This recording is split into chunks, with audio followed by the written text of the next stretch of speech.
خشکی مچ پا هم میتونه باعث زانو درد بشه، هم میتونه باعث خال پا بشه. در زمان هر گونه فعالیت فیزیکی که فشار روی پاه، مثل پله بالا اومدن، راه رفتن، احتیاج هستش که استخوان ساق پا به خوبی سر بخوره بیاد جلو. برای این امر نیاز داره که یک چرخش داخلی کوچیکی داشته باشه تا مفصل زانو و کشکک تو زاویه بهینه‌ای باشن و فشار زیادی به این عضو وارد نشه. با این تست متوجه میشیم که علت زانو دردمون آیا محدودیت حرکتی مچ پا هستش یا نه. تو این حالت بنشینید، حالا پنجه‌تون رو بگیرین بالا.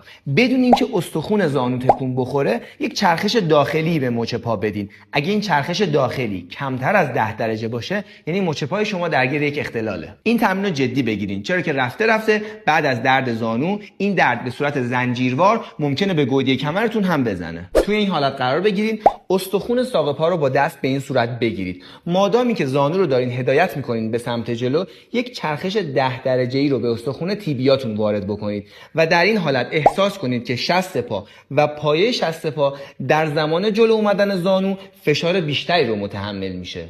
با ما همراه باشید تا علاوه بر درمان آرزه‌های حرکتی در منزل، اصولی ورزش کنید و از آسیب پیشگیری کنید.